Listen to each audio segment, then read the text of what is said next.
années d'avant, hein, toujours très fier de porter ce maillot, voir que le club me fait confiance au fur et à mesure des années, ça met un climat de confiance entre nous, donc ça me fait super plaisir, et d'autant plus que les performances suivent, donc pour l'instant je suis au top.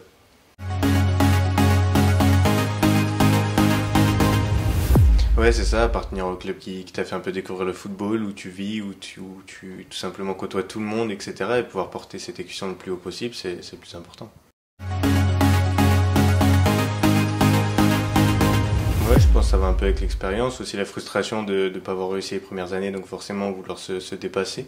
Cette année, j'ai été quand même très content, on a quand même été chercher un bon top. Après, pour moi, c'est pas encore assez, c'est d'aller encore plus loin. Donc on va essayer d'aller chercher le plus haut possible et on va tout donner pour. Hein. Bah, peut-être encore un peu d'expérience, parce qu'on joue quand même contre des joueurs qui ont été chercher des titres, qui sont habitués à ces matchs-là. Pour moi, c'était une première, entre guillemets, entrer en LAN, etc. Donc justement, prendre l'expérience cette année-là pour aller chercher l'année prochaine, ça va être le but.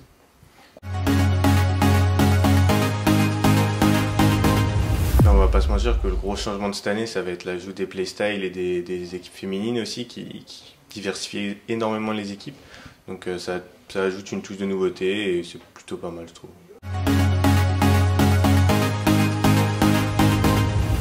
Bah, le jeu est cool en soi, le jeu est différent, comme je dis presque tous les ans, mais le jeu change énormément au début d'année, c'est plus ou moins au fur et à mesure de l'année que ça se rapproche des années d'avant, donc faut s'habituer, et pour l'instant moi ça me va, le jeu me correspond plus ou moins bien.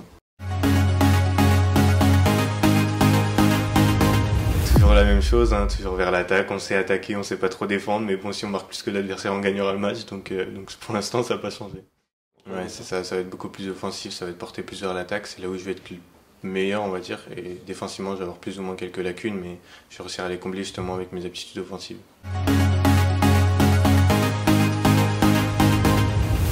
Moi, comme je le dis souvent, les lives, ça me permet d'extérioriser un petit peu. Jouer dans son coin à FIFA, c'est pas toujours facile, entre guillemets, et en live, je m'énerve moins, je suis beaucoup plus calme, donc c'est cool, plus les gens se participent, etc. Donc voir les gens aussi qui suivent l'année à travers tes lives, etc., ça donne une motivation en plus, et ça donne du soutien, donc ouais, moi j'aime beaucoup cet aspect, on va dire, de ce métier. Ouais, le niveau augmente au fur et à mesure des années, on voit beaucoup d'étrangers qui veulent venir la jouer, ça prend de plus en plus d'ampleur, et même au sein de notre communauté, ou même des joueurs pro français.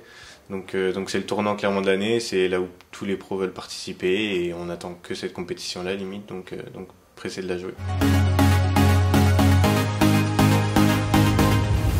Ouais, un partenaire différent encore, mais qui plus ou moins je trouve ressemble un peu, va dans la même philosophie, c'est toujours des personnes assez posées, assez calmes, et qui lui en plus a une très grosse expérience des titres, des champions du monde, des championnats du monde, etc. Donc non, je pense qu'il va beaucoup m'apporter comme Cursor l'a fait, donc je pense qu'on va passer encore un step avec lui, donc très fier d'être à ses côtés. Bah, la saison va être plus ou moins fermée sur la scène européenne. On a vu que les compétitions comptent sur les doigts d'une main, donc ça va pas non plus être le plus facile. Après, aller chercher les étapes le plus loin possible, ça va être comme d'habitude de toute façon le plus important. Mais ouais, les Ligue 1, pareil, aller chercher plus qu'un top 3 qui a été pris l'année dernière, aller au moins en finale, et pourquoi pas la soulever cette année-là.